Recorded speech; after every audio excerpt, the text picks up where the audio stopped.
کہ وہاں فرمایا گیا تھا کہ تین جو سب سے بڑے بڑے گناہ ہیں، والذین لا يدعون مع اللہ الہا آخر، وہ لوگ کہ جو اللہ کے ساتھ کسی اور الہ کو پکارتے نہیں ہیں، کسی اور سے دعا نہیں کرتے، ولا يقتلون النفس التي حرم اللہ الا بالحق، نہیں انسانی جان کو قتل کرتے ہیں جسے کہ اللہ نے محترم قرار دیا ہے مگر حق کے ساتھ، یعنی کوئی قانون کی دفعہ ان کے اوپر لاگو ہو جائے تو بات دوسری ہے۔ قتل عمد کے قصاص میں قتل ہوگا، یا یہ کہ زنا اگر شادی شدہ مرد یا عورت کرتے ہیں تو ان کی سزا جو ہے وہ رجم ہے، جو قتل کی ایک بہت ہی شدید شکل ہے، یا مرتد کی سزا قتل ہے، اور یا پھر یہ ہے کہ کافر کو قتل کیا جا سکتا ہے جو حربی ہو، جس کے ساتھ جو جنگ ہے وہ ڈکلیئرڈ ہو۔ ان چار صورتوں کے علاوہ کسی انسان کو کسی حالت میں کسی جذبے کے تحت قتل کرنا جائز نہیں ہے، حرام ہے، حرام مطلق ہے۔ یہ ہمارے ہاں جو وہ عزت کے نام پر آنر کلنگز جو ہو رہی ہوتی ہیں، یہ سب کے سب جو ہے جرم ہے اسلام کی نگاہ میں۔ کسی کو یہ حق حاصل نہیں ہے کہ اس طرح سے اپنے ہاتھ میں قانون کو لے لے۔ لیکن اس کے بعد فرمایا تھا کہ جو لوگ یہ کام کرتے ہیں تو پھر یہ ہے کہ یلقا اساما، وہ اس کی پاداش بھگت کر رہیں گے۔ یضاعف لہ العذاب یوم القیامہ، ان کے لیے قیامت کے دن عذاب دگنا کر دیا جائے گا، بڑھا دیا جائے گا۔ وَيَخْلُدْ فِيهِ مُهَانًا، اور وہ رہیں گے اس میں ہمیشہ ہمیش نہایت ذلت کے ساتھ، رسوا ہو کر۔ إِلَّا مَن تَابَ وَآمَنَ وَعَمِلَ عَمَلًا صَالِحًا، اس میں استثناء ہے کہ جو توبہ کرے اور تجدید ایمان کرے یا ایمان لائے۔ اگر پہلے کافر تھا تو ایمان لائے گا، اور اگر پہلے مسلمان تھا لیکن یہ کہ یہ گناہ سرزد اس سے ہوا تو گویا کہ ایک طرح کے کفر میں وہ داخل ہو گیا تھا، ایمان حقیقی سے محروم ہو گیا تھا، تو گویا کہ تجدید ایمان کرے۔ الا من تاب وآمن وعمل عملا صالحا، اور پھر اس کا عمل تبدیل ہو جائے، عمل درست ہو جائے، غلط کام کو فی الواقع چھوڑ دے۔ فاولئک یبدل اللہ سیئاتہم حسنات، تو یہ وہ لوگ ہیں کہ اللہ تعالیٰ ان کی برائیوں کو بھلائیوں سے بدل دے گا۔ یہ بات جو ہے بہت بلند ہے، اس میں اللہ تعالیٰ کی طرف سے وعدہ جو ہو رہا ہے کہ فاولئک یبدل اللہ سیئاتہم حسنات وکان اللہ غفورا رحیما ومن تاب وعمل صالحا، پھر دوبارہ تکرار کے ساتھ یہ بات آ چکی ہے، جو توبہ کرے اور پھر عمل اچھا کرے، فإنہ یتوب الی اللہ متابا، تو وہ ہے جو حقیقت میں توبہ کرتا ہے اللہ کی جناب میں جیسے کہ توبہ کرنی چاہیے، عمل میں کوئی تبدیلی نہ ہو، اور توبہ کی تسبیح ہوتی رہے، استغفر اللہ ربی من کل ذنب واتوب الیہ، آپ نے 10 تسبیحیں کر دی، 1000 مرتبہ کہہ لیا، یہ سب زیرو ہے اللہ کی نگاہ میں۔ ذکر کا ثواب مل جائے گا کہ اتنا وقت آپ نے اللہ کا نام لیا ہے، اللہ کا ذکر کیا ہے، اس کا ثواب تو ملے گا، لیکن یہ توبہ نہیں ہے، اس سے کسی گناہ کی معافی کا کوئی سوال نہیں ہوتا، اس سے برائیوں کے بھلائیوں میں بدلنے کا کوئی امکان نہیں ہے، اس سے اس کی سزا سے بچنے کی کوئی سبیل نہیں ہے۔ اب سورہ تحریم میں خاص طور پر ایک خاص جو پس منظر ہے اس کے اعتبار سے یہ آیت آ رہی ہے، یا ایھا الذین آمنوا توبوا الی اللہ توبۃ نصوحا، اے وہ لوگوں جو ایمان لائے ہو، اے ایمان کے مدعیوں، دعوے داروں، توبہ کرو اللہ کی جناب میں، لیکن وہ توبہ خالص ہونی چاہیے، توبۃ نصوحا۔ اس سورہ مبارکہ کے پس منظر کو نوٹ کیجئے تو اس میں ایک خطائے اجتہادی کہہ لیجئے حضور سے ہو گئی تھی صلی اللہ علیہ وسلم، اگرچہ وہ خطا جانب خیر میں تھی، اچھے کام کے لیے تھی، برے کام کے لیے نہیں تھی، کہ آپ نے اپنی ازواج مطہرات کی دل جوئی کے لیے ایک شے جو اللہ کی طرف سے آپ کے لیے حلال تھی اس کو استعمال نہ کرنے کی قسم کھا لی، تو اس پر حضور کو روکا گیا، یا ایھا النبی لم تحرم ما احل اللہ لک تبتغی مرضات ازواجک، اے نبی کیوں آپ اپنے اوپر حرام ٹھہراتے ہیں وہ شے جو اللہ نے آپ کے لیے حلال قرار دی ہے؟ کیا آپ اپنی بیویوں کی رضا جوئی کے لیے ایسا کر رہے ہیں؟ واللہ غفور الرحیم، اللہ غفور ہے، رحیم ہے، اللہ نے آپ کی اس خطا سے درگزر کیا ہے، لیکن قد فرض اللہ لکم تحلۃ ایمانکم، اللہ تعالیٰ نے راستہ تمہارے لیے کھول دیا ہوا ہے کہ ایسی قسموں کو کھولا جا سکتا ہے، جس کے لیے کہ سورہ مائدہ کے اندر کفارہ دے دیا گیا۔ تو گویا کہ حضور کو یہاں حکم دیا جا رہا ہے کہ آپ اپنی اس قسم کا کفارہ دیجئے، قسم کا، اور یہ جو قسم ہے اس کو کھول دیجئے۔ نمبر 2 پہ پھر 2 ازواج مطہرات کا معاملہ آیا کہ حضور نے ایک راز کی بات کہی ایک زوجہ محترمہ سے، لیکن انہوں نے وہ راز جو ہے وہ دوسری زوجہ محترمہ کو پہنچا دیا جن میں زیادہ آپس میں قریبی تعلق تھا. تو گویا کہ یہ بھی ایک طرح سے خیانت ہو گئی، اس لیے کہ راز جو ہے وہ تو ایک امانت ہوتا ہے، اور خاص طور پر عائلی زندگی میں میاں بیوی کے درمیان کے جو معاملات ہوتے ہیں وہ تو بہت ہی رازداری پر مبنی ہوتے ہیں. اس لیے ان میں سے کوئی چیز جو ہے جس کو خاص طور پر کہا گیا ہو کہ یہ ایک راز کی بات ہے جو تم سے کہہ رہا ہوں، کسی اور سے کہنا نہیں ہے، تو اس میں جو غلطی ہوئی ہے وہ بھی ایک بڑی غلطی تھی حضرت عائشہ صدیقہ رضی اللہ تعالی عنہا ان کی. تو ان دونوں کے پس منظر میں پھر تیسری بات آئی کہ اہل ایمان اگر تم غافل ہو اپنے اہل و عیال کی طرف سے اس اعتبار سے کہ ان کا کردار کیسا بن رہا ہے، وہ اللہ کے بندے ہیں یا کوئی غلطیاں کر رہے ہیں، خطا کر رہے ہیں، تو دیکھو یہ تم ان کے ساتھ جو ہے وہ محبت نہیں کر رہے، عداوت کر رہے ہو. اس لیے کہ تمہاری اس نرمی، تمہاری اس شفقت اور ان محبت کے اندر اس درجے بڑھ جانا کہ اس میں اللہ تعالیٰ کے جو حرام کردہ امور ہیں ان میں بھی تم ملوث ہو جاؤ، تو یہ گویا کہ در حقیقت تم اپنے آپ سے بھی دشمنی کر رہے ہو اور ان سے بھی دشمنی کر رہے ہو. اپنے آپ سے دشمنی کر رہے ہو کہ تمہاری عاقبت خراب ہوگی، ان سے دشمنی کر رہے ہو کہ ان کی اگر تربیت غلط ہو جائے گی تو گویا کہ وہ جہنم کا نوالا بنیں گے. اب اس تین چیزوں کے پس منظر میں فرمایا جا رہا ہے یا ایھا الذین آمنوا توبوا الی اللہ توبۃ نصوحا، اے ایمان والو، اے ایمان کے دعوے دارو، اللہ کے جناب میں توبہ کرو، لیکن توبہ خالص نصوحا. پہلی بات تو یہ جانیے، میں نے بھی یقیناً پہلے بھی عرض کیا ہوگا لیکن دہرانے میں کوئی حرج نہیں ہے، عربی زبان میں یہ دو الفاظ بہت قریب ہیں، آبا یعوب اوبن اور تابا یتوب توبن یا توبتن. آبا یعوب اوبن بھی ہوتا ہے واپس لوٹنا، لیکن یہ ہے کسی یعنی مادی چیز کی طرف سے واپس لوٹنا. ایک ہے تابا یتوب توبن یا توبتن، وہ کسی فعل سے، معنوی چیز سے پلٹ آنا، لوٹ آنا.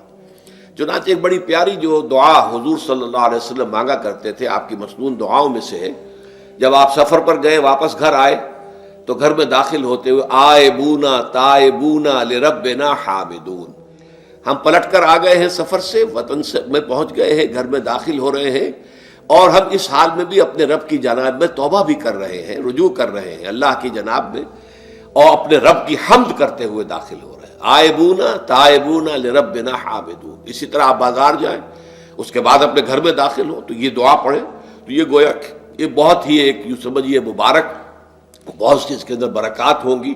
تو اس میں بھی لفظ آبا یعوب اوبن، تابا یتوب توبن، یہ دونوں کے بہت قریب آ گئے، آئبونا تائبونا لربنا حامدون. توبو الی اللہ، اب الہ کو نوٹ کیجئے، یہ توبہ کا لفظ بھی بہت سے ایسے الفاظ میں سے عربی زبان کے، جیسا کہ اس سے پہلے ہم دیکھ چکے ہیں کہ ایک لفظ ہے رغبہ، رغبہ رغبت جسے اردو میں ہم بولتے ہیں. رغبہ الہ ہوگا تو کسی شے کی طرف رجحان ہونا، اس کی طلب پیدا ہو جانا، اس کی خواہش پیدا ہو جانا. اور رغبہ عن ہوگا تو کسی چیز سے متنفر ہو جانا، دور ہٹ جانا، دور چلے جانا. ورب ایک ہی ہے، پریپوزیشن کی چینج سے بالکل برعکس نتیجہ نکل آیا. ومن رغب عن سنتی فلیس منی، جسے میری سنت پسند نہیں ہے، جو اس سے ہٹتا ہے، پیچھے ہٹتا ہے، اس کو ترک کرتا ہے، اس کا مجھ سے کوئی تعلق نہیں. اسی طرح مالا یمیل و میلن، مالا الہ کسی شے کی طرف مائل ہونا، مالا عن اس شے سے ہٹ جانا، پیچھے ہٹ جانا، نفرت ہو جانا. اسی میں وہ لفظ تھا سا، فقط سقط قلوبکما، تمہارے دل جو ہے وہ تو مائل ہو ہی گئے ہیں. سغا بھی الہ ہوگا تو اس کے معنی کسی شے کی طرف مائل ہو جانا، عن ہوگا تو کسی شے سے متنفر ہو جانا. تو وہاں میں عرض کر چکا تھا لقد سقط قلوبکما، تو اے نبی کی دونوں بیویوں، تمہارے دل تو یقیناً اللہ کی طرف مائل ہو چکے ہیں، توبہ کی طرف مائل ہو چکے ہیں، لیکن زبان سے یہ کہتے ہوئے کہ حضور معاف کر دیجئے غلطی ہو گئی، یہ اس میں ذرا حجاب آ رہا ہے. ظاہر بات ہے شوہر اور بیوی کے درمیان جس طرح کا تعلق ہوتا ہے تو اس میں یہ کہ بسا اوقات اپنی غلطی کو واضح الفاظ میں تسلیم کرنے میں کچھ ہچکچاہٹ سی ہوتی ہے. تو وہ ایک کیفیت تھی کہ تمہارا دل تو مائل ہو چکا ہے، لیکن یہ کہ تم ذرا زبان سے بھی کہو، اقرار کرو. اسی طریقے سے یہ لفظ توبہ ہے، توبہ الہ ہے کسی کی جناب میں توبہ کرنا. جب اللہ تعالیٰ کی طرف توبہ کا لفظ آئے گا تو توبو الی اللہ توبۃ نصوحا، اللہ کی جناب میں توبہ کرو. اور جب اللہ تعالیٰ توبہ کرتا ہے، یہ لفظ جو ہے دو طرف استعمال ہوتا ہے، تواب بندہ بھی ہے، تواب اللہ بھی ہے. اللہ تواب ہے، بہت توبہ کا قبول کرنے والا، بندہ تواب ہے، بہت زیادہ توبہ کرنے والا۔ وہ حدیث میں آپ کو سنا چکا ہوں، کل بنی آدم خطاؤون وخیر الخطائین التوابون، تمام بنی آدم نہایت خطا کار ہیں، گناہ گار ہیں، غلطیاں ہوتی ہیں، خطائیں ہوتی ہیں، لیکن ان خطا کاروں میں بہتر لوگ وہ ہیں جو بہت توبہ کرنے والے، رجوع کرتے، پلٹتے ہیں، ان میں پشیمانی پیدا ہو جاتی ہے اور وہ اللہ تعالیٰ کی جناب میں رجوع کرتے ہیں، تو وہ تواب ہیں، بہت زیادہ توبہ کرنے والے۔ لیکن اللہ کی جناب میں توبہ جب بندہ کرتا ہے تو وہ الہ آئے گا، تابہ الہ، اس نے توبہ کی اللہ کی جناب میں۔ اللہ توبہ کرتا ہے یعنی اللہ تعالیٰ جو ہے اپنی نظر شفقت اور نظر رحمت جو پھیر دی تھی اس نے کہ ایک بندے نے گناہ کیا ہے، میرے حکم کی جو ہے خلاف ورزی کی ہے، معصیت کا ارتکاب کیا ہے، تو اللہ تعالیٰ اپنی رحمت اور شفقت کی نگاہ اس سے ہٹا لیتا ہے۔ لیکن جب بندہ توبہ کرتا ہے تو پھر اللہ تعالیٰ بھی رجوع فرماتا ہے اور اپنی شفقت اور رحمت اور مغفرت کے ساتھ بندے کی جانب متوجہ ہو جاتا ہے۔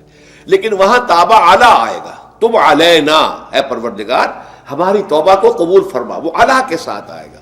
ہم جب توبہ کریں گے تو وہ الہ کے ساتھ آئے گا۔ تو یہاں فرمایا توبو الی اللہ، اللہ کی جناب میں توبہ کرو، پلٹو، رجوع کرو، اور توبۃ نصوحا، خالص توبہ۔ اس کی جو وضاحت تھوڑی سی میں ابھی کر چکا ہوں کہ خالص توبہ سے مراد کیا ہے۔ یہ نہیں کہ بس توبہ کی ورد ہو رہا ہے اور توبہ جو ہے وہ اس کے کلمات زبان سے ادا کیے جا رہے ہیں۔ بعض لوگ ہیں وہ جو آیت کریمہ ہے اس کا 1.25 لاکھ کا ہو رہا ہے، ورد ہو رہا ہے، کتنا ہو رہا ہے، اس کی تسبیح پڑھ رہے، اس سے کچھ نہیں ہوتا جب تک کہ دل کے اندر گناہ سے نفرت پیدا نہ ہو جائے، حقیقی پشیمانی نہ ہو کہ یہ مجھ سے بہت غلط حرکت سرزد ہوتی رہی ہے، پختہ ارادہ نہ ہو کہ آئندہ یہ کام نہیں کروں گا یا کروں گی، اور یہ کہ بالفعل بھی اس کام کو چھوڑ دیں۔ یہ 3 شرطیں کم سے کم ہیں ان چیزوں میں کہ جو حقوق اللہ میں سے ہیں، اللہ تعالیٰ کے حقوق، ان میں کوتاہی ہوئی ہے، ان میں غلطی ہوئی ہے، اس میں انسان نے کسی معصیت کا ارتکاب کیا ہے، تو 3 شرطیں۔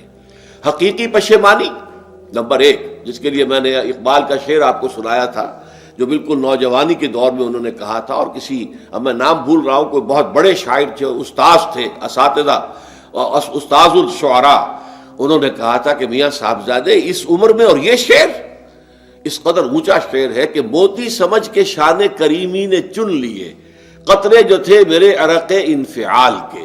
انفعال کہتے ہیں شرمندگی کو، کہ میں جب شرمندہ ہوا کہ میں اللہ کی جناب میں یہ کیا حرکت کر بیٹھا، تو اس سے میری پیشانی پر جو پسینے کے قطرے رونما ہوئے، اللہ تعالیٰ نے ان کو موتی سمجھ کے چن لیا۔ اللہ تعالیٰ کو بندے کی توبہ سے اتنی خوشی ہوتی ہے۔ وہ حدیث بھی میں آپ کو سنا چکا ہوں کہ تم اندازہ کرو، ایک شخص ہے کہ جو ایک ریگستان میں لقودق صحرا میں سفر کر رہا تھا، اس کا ایک اونٹ تھا جس پر وہ سفر کر رہا تھا، اسی پر اس کا جو بھی راستے کا کچھ کھانا وانا تھا، خوراک تھی، وہ بھی، اس کی پوٹلیاں بھی تھیں اور پانی کی چھاگل بھی بندھی ہوئی تھی۔ تھوڑی دیر کے لیے وہ ایک درخت کے سائے میں بیٹھ گیا استراحت کے لیے، وہ اسی میں آنکھ لگ گئی اس کی۔ اب جب آنکھ کھلی تو دیکھا کہ اونٹ غائب ہے۔ اب اونٹ گویا کہ اس کی زندگی کا واحد سہارا، کہاں جائے گا اب بغیر اونٹ کے؟ اس دوڑا دائیں بائیں، شمال جنوب مغرب مشرق، سب میں کہیں جہاں تک وہ کر سکتا تھا اسے کہیں اونٹ نظر نہیں آیا۔ تو پھر وہ اسی درخت کی سائے میں آ کر بیٹھ جاتا ہے موت کے انتظار میں کہ اب تو موت ہی آئے گی، نہ کھانے کو کچھ، نہ پینے کو پانی، نہ سواری کہ میں کہیں یہاں سے نکل سکوں۔ اچانک دیکھتا ہے کہ وہ اونٹ تو کھڑا ہوا ہے اور وہ سامان بھی موجود ہے۔ تو اس میں فرط مسرت کی وجہ سے خوشی اتنی شدید ہوتی ہے اسے کہ وہ کہنا تو یہ چاہتا ہے اے اللہ میں تیرا بندہ ہوں، تو میرا رب ہے، لیکن وہ کہہ یہ بیٹھتا ہے اے اللہ میں تیرا رب ہوں، تو میرا بندہ ہے۔ یعنی اتنا وہ اپنے اس میں حواس کھو بیٹھتا ہے خوشی کی وجہ سے۔ اتنی ہی خوشی ہوتی ہے اللہ تعالیٰ کو اپنے کسی گناہ گار بندے کی توبہ سے۔ اب آپ اندازہ کیجئے، یہ ہے جو تشبیہ حضور صلی اللہ علیہ وسلم نے توبہ کی عظمت کے لیے بیان کی۔ تو اس کے حوالے سے، اور میں آپ کو فلسفے کے طور پر بھی بتا چکا ہوں کہ بہت بڑی غلطی جو ہے، جیسے ان دونوں صورتوں کا جو مرکزی مضمون میں نے بتایا تھا کہ خاندانی زندگی میں 2 انتہائی کیفیات پیدا ہوتی ہیں، یا میاں بیوی کی موافقت نہیں ہو رہی تو آخری حد ہے طلاق، یا یہ ہے کہ اتنی محبت ہو گئی ہے کہ محبت کی وجہ سے شریعت کی حدود کے اندر رد و بدل ہو رہا ہے۔ تو پہلے کے موضوع کے اوپر سورہ طلاق ہے اور دوسرے موضوع کے اوپر سورہ تحریم ہے۔ تو طلاق کے معاملے میں بھی عیسائیوں سے جو بہت زیادہ غلطی بہت بڑی سرزد ہوئی وہ یہ ہے کہ حضرت عیسیٰ نے یہ فرمایا تھا کہ جو شخص اپنی بیوی کو طلاق دیتا ہے گویا کہ ناحق، وہ گویا کہ اس سے زنا کرواتا ہے، یعنی یہ کہ طلاق ہو گیا اس کو، اب وہ بیچاری جو ہے وہ بے شوہر کے ہے، عام طور پر مطلقہ سے کوئی شادی نہیں کرتا، تو اب اس کے فتنے میں مبتلا ہونے کا امکان موجود ہے، وہ زناکاری پر آمادہ ہو سکتی ہے، تو اس جس شخص نے اسے غلط طلاق دی تھی در حقیقت وہ ذمہ دار ہوگا اس زناکاری کا جو وہ کر رہی ہے۔ یہ اصل میں ایک اخلاقی تعلیم تھی جس کو کہ انہوں نے قانونی سمجھ لیا اور طلاق کا دروازہ بند کر دیا، حالانکہ شریعت موسوی میں طلاق کا راستہ کھلا تھا جیسے شریعت محمدی میں، کہ اگر کوئی صورت ایسی ہے کہ مزاج نہیں مل رہا ہے تو ٹھیک ہے، علیحدہ ہو جاؤ، سیپریشن کا راستہ کھلا ہوا ہے۔ اگرچہ اللہ کو حلال چیزوں میں سب سے زیادہ ناپسند طلاق ہے، اللہ چاہتا یہی ہے کہ یہ بندھن بندھ جائے تو بندھا رہے ساری عمر، لیکن یہ کہ یہ بھی نہیں ہے کہ گھر کے اندر چخ چخ ہوتی رہے، چپکلش چلتی رہے، گھر کے اندر چین نہ رہے، راحت نہ رہے، باہمی اعتماد نہ ہو اور پھر بھی وہ بندھن بندھا رکھا جائے، اس کا کوئی فائدہ نہیں۔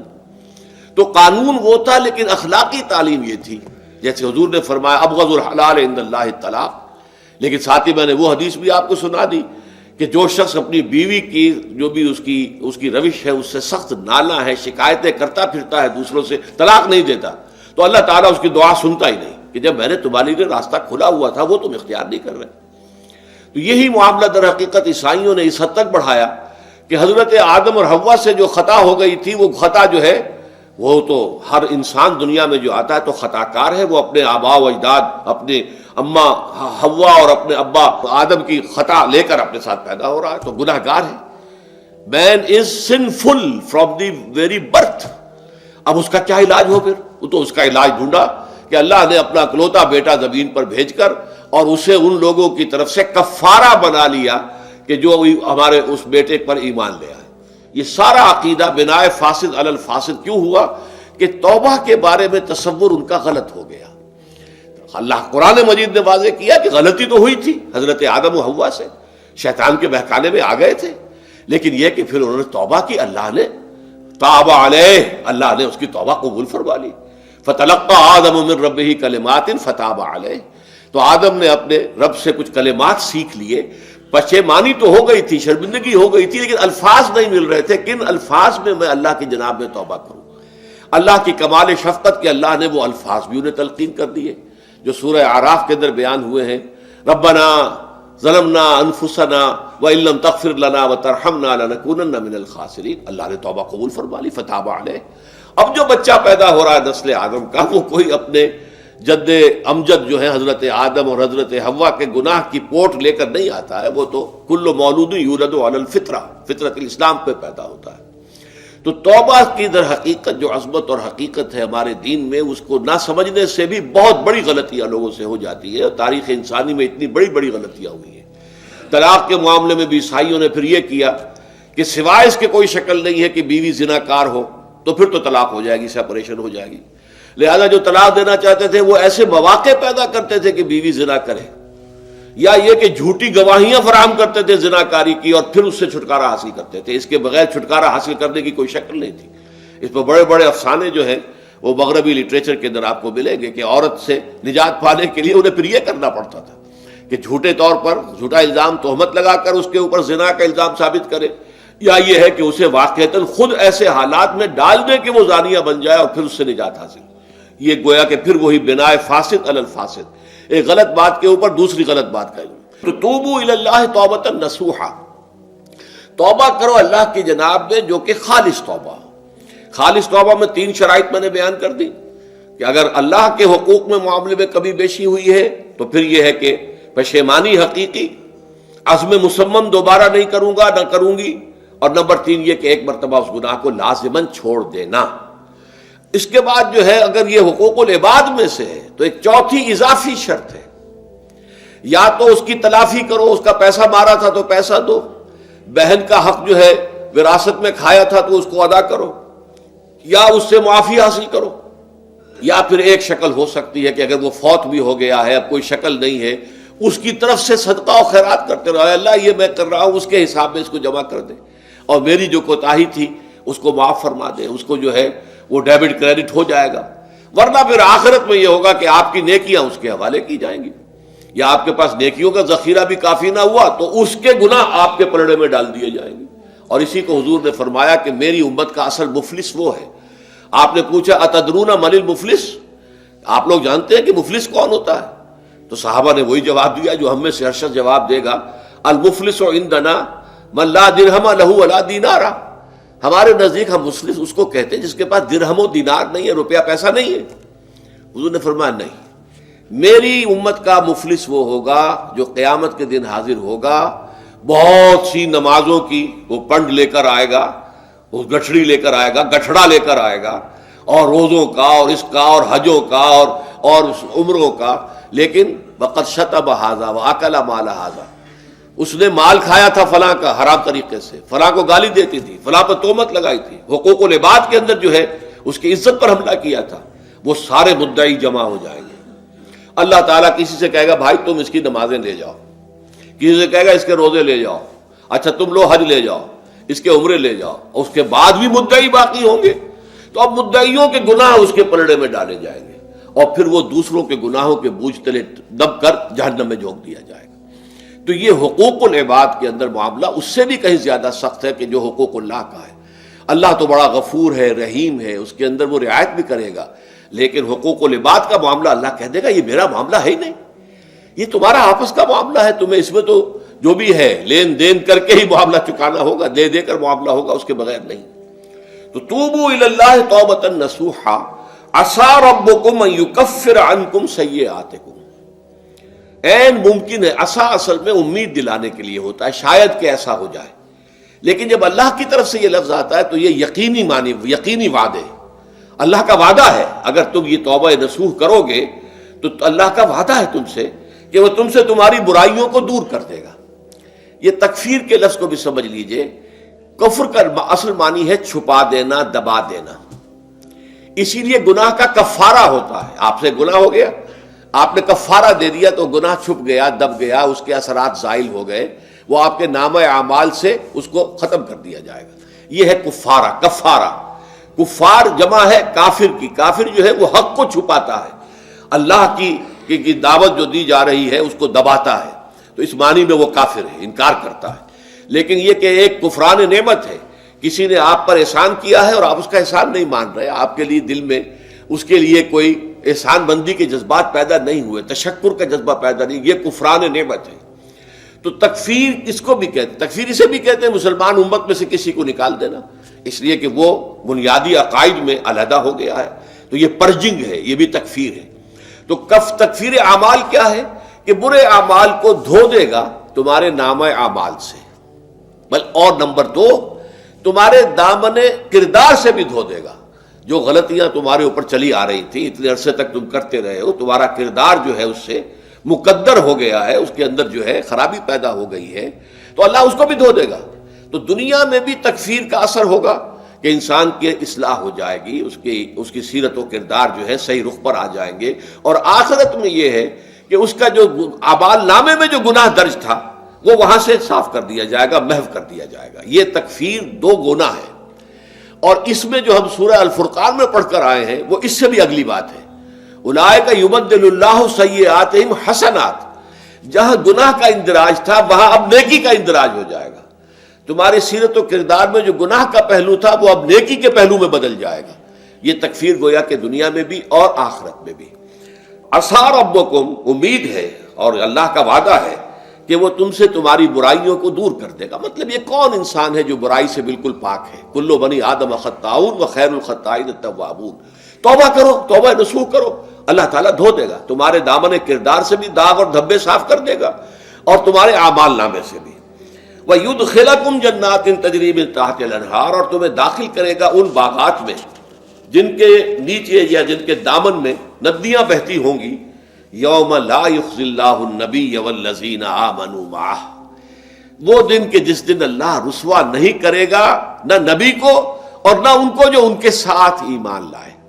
ان کے ساتھ ایمان لانے، ظاہر بات ہے انبیاء کے رسوا ہونے کا تو کوئی سوال ہی نہیں. یہاں اس کا ذکر جو ہے وہ تو صرف بطور تذکرہ کر دیا گیا، ورنہ اصل کیا ہے جو نبی کے ساتھ ایمان لائے. اور نبی کے ساتھ ایمان لانے والوں میں درجہ اول کے لوگ وہ ہیں جو صحابہ کرام ہیں، جو حضور کے زمانے میں تھے، حضور کے ساتھ دیا انہوں نے اپنے جان و مال سے حضور کے مشن کو تقویت پہنچائی. جہاں حضور کا پسینہ گرا وہاں اپنی خون کی ندیاں بہا دی، اپنی جانیں دے دی. تو وہ ہے اولین. لیکن اللہ تعالی ہمیں بھی ان میں شامل کرے، اس لیے کہ جیسے کہ سورہ بقرہ کی جو آخری سے پہلی آیت ہے اس کے اندر بیان فرمایا گیا کہ آمن الرسول بما انزل الیہ من ربہ والمؤمنون، ایمان لائے رسول محمد صلی اللہ علیہ وسلم اس چیز پر کہ جو ان کے اوپر ان کے رب کی طرف سے نازل کی گئی، اور ایمان لائے صاحب ایمان. وہ صاحب ایمان سب کے سب شامل ہو جائیں گے. تو قیامت کے دن اللہ تعالیٰ رسوا نہیں کرے گا. یوم لا یخزی اللہ النبی والذین آمنوا معہ، جس دن کہ اللہ تعالیٰ رسوا نہیں کرے گا نہ اپنے نبی کو صلی اللہ علیہ وسلم اور نہ ہی ان کو کہ جو ان کے ساتھ ایمان لائے. اور یہ آخرت کی رسوائی جو ہے بہت بڑی رسوائی ہے. دنیا کی رسوائی انسان جو ہے اس کو بہت ہلکا سمجھے، آخرت کی رسوائی بہت بڑی ہے.